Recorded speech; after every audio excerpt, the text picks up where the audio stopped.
Hello दोस्तों, late night horror stories में आप सभी का स्वागत है। आज मैं आपके लिए एक और डरावनी कहानी लेकर आया हूं जो आपके रोंगटे खड़े कर देगी। तो हेडफोन्स लगा लीजिए और अपनी आंखें बंद कर लीजिए और शुरू करते हैं लेट नाइट हॉरर स्टोरीज का 19वां एपिसोड। ये कहानी 1980 के दशक की है, जब हमारे देश में शिक्षा व्यवस्था में कई बदलाव हो रहे थे। ये घटना पश्चिम बंगाल के एक छोटे से शहर बर्धमान में स्थित एक पुराने सेंट माइकल स्कूल से जुड़ी हुई है। ये स्कूल ब्रिटिश शासन के दौरान बना था और आज़ादी के समय इसे एक टेम्पररी मिलिट्री बेस के रूप में भी इस्तेमाल किया गया था। स्कूल का इतिहास रहस्यमय था और वहां पढ़ने वाले बच्चों के बीच कई तरह की डरावनी कहानियां मशहूर थीं। 1986 की बात है। आदित्य, रवि, सौरभ और करण, ये चार दोस्त स्कूल में 10वीं और 11वीं कक्षा के छात्र थे। एक दिन स्कूल में अचानक खबर फैली कि स्कूल मैनेजमेंट ने बेसमेंट को हमेशा के लिए बंद करने का फैसला किया है। बेसमेंट को बंद करने की कोई ऑफिशियल वजह नहीं बताई गई, लेकिन स्कूल के स्टाफ के बीच ये चर्चा थी कि वहां कुछ अजीब घटनाएं होती थीं। रात में अपने आप चीजें गिरने की आवाजें आना, किसी के चलने जैसी सरसराहट और कभी कभी वहां से आती हल्की हल्की फुसफुसाहट। बेसमेंट की बंदी ने इन चार दोस्तों के मन में क्यूरियोसिटी जगा दी। वे जानना चाहते थे कि वहां आखिर ऐसा क्या था जिसे छिपाने की इतनी कोशिश की जा रही थी। अगली सुबह जब स्कूल के गेट सुबह 6:30 पर खुलते थे, ये चारों 6 बजे ही पहुंच गए। उनका प्लान था कि स्कूल की मॉर्निंग असेंबली से पहले ही वो बेसमेंट का दरवाज़ा ढूंढ लेंगे और अंदर जाने का कोई रास्ता तलाशेंगे। जैसे ही वो बेसमेंट के पास पहुंचे, स्कूल के एक पुराने चपरासी रघु काका ने उन्हें देख लिया। तुम लोग यहां क्या कर रहे हो? रघु काका ने सख्त लहजे में पूछा। रवि ने बहाना बनाया, बस ऐसे ही, स्कूल में क्या क्या है, थोड़ा एक्सप्लोर कर रहे थे। रघु काका ने घूरते हुए कहा, बेसमेंट में कुछ नहीं है, वहां जाने की कोई जरूरत नहीं, वापस अपनी क्लास में जाओ। डांट सुनने के बाद वो सब लौट तो आए, लेकिन अब बेसमेंट के प्रति उनकी उत्सुकता और भी बढ़ गई थी। रघु काका से बचने के लिए उन्होंने कुछ दिन इंतजार किया। 2 हफ्ते बाद वो फिर से एक सुबह स्कूल आए, लेकिन इस बार उनके पास तैयारी थी। करण एक छोटी सी लोहे की रॉड लेकर आया था जिससे वो ताला तोड़ सकते थे। इस बार उन्होंने पहले से तय कर लिया था कि कैसे अंदर घुसना है।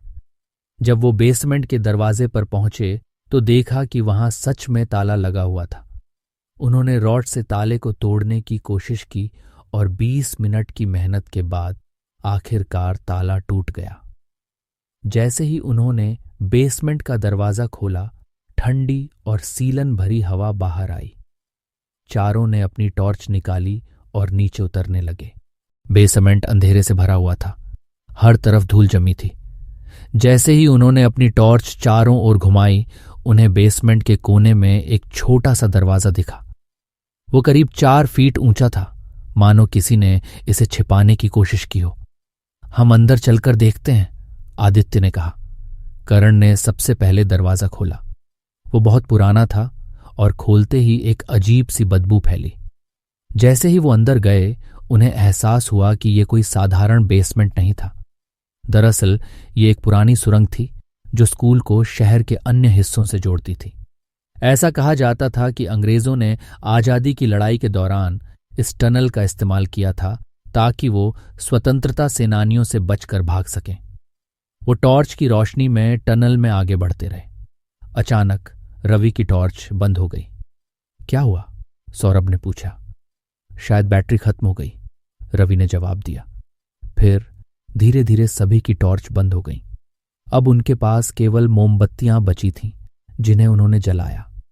रोशनी में उन्होंने देखा कि टनल के दीवारों पर अंग्रेज अफसरों के नाम खुदे हुए थे।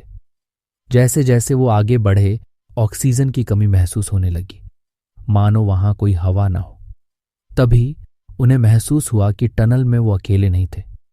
किसी के पैरों की आहट उनके पीछे थी, लेकिन जब उन्होंने पीछे देखा तो कुछ नहीं था। सौरभ और रवि को घबराहट होने लगी। मुझे नहीं लगता कि हमें आगे जाना चाहिए, रवि ने घबराते हुए कहा। लेकिन आदित्य और करण ने उन्हें समझाया कि अब जब वो यहां तक आ ही गए हैं तो थोड़ा और आगे देख लेते हैं। कुछ 200 मीटर चलने के बाद अचानक आदित्य ने महसूस किया कि उसके कंधे पर किसी ने हाथ रखा। उसने झट से पीछे देखा, लेकिन वहां कोई नहीं था। अचानक टनल में एक हल्की सरसराहट हुई और एक कोने से किसी छाया के निकलने का एहसास हुआ।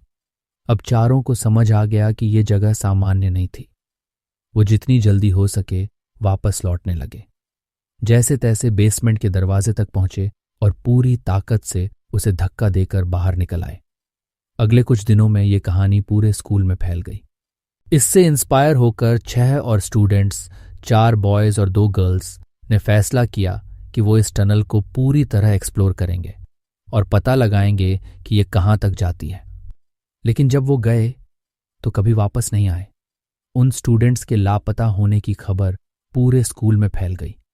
स्कूल मैनेजमेंट ने पहले इसे अफवाह माना, लेकिन जब उन स्टूडेंट्स के पेरेंट्स स्कूल पहुंचे और पुलिस को बुलाया गया, तब मामला गंभीर हो गया। पुलिस ने उस बेसमेंट और टनल की जांच की, लेकिन कुछ भी नहीं मिला। सुरंग का रास्ता बंद था और न ही वहां से किसी के निकलने के निशान थे। इसके बाद स्कूल मैनेजमेंट ने बेसमेंट को पूरी तरह से सील कर दिया और वहां जाने पर सख्त पाबंदी लगा दी गई। कुछ ही सालों बाद ये स्कूल बंद हो गया और हमेशा के लिए वीरान हो गया। लेकिन आज भी अगर आप बर्धमान के पुराने इलाकों में जाएं तो लोग कहते हैं कि रात के समय उस खंडहर स्कूल के पास से गुजरते हुए अजीब आवाजें आती हैं, फुसफुसाहट, किसी के चलने की आहट और कभी-कभी किसी के चीखने की गूंज। तो दोस्तों, कैसी लगी ये कहानी?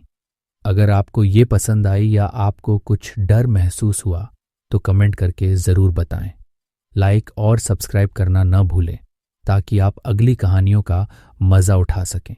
अगर आपके साथ भी कोई डरावना एक्सपीरियंस हुआ है और आप चाहते हैं कि मैं आपकी कहानी अपने चैनल पर सुनाऊं, तो आप अपनी कहानी मुझे ईमेल कर सकते हैं या इंस्टाग्राम पर डायरेक्ट मैसेज भी कर सकते हैं। दोनों की जानकारी आपको डिस्क्रिप्शन में मिल जाएगी। फिर मिलेंगे अगले एपिसोड में कुछ और डरावनी कहानियों के साथ। तब तक के लिए अलविदा।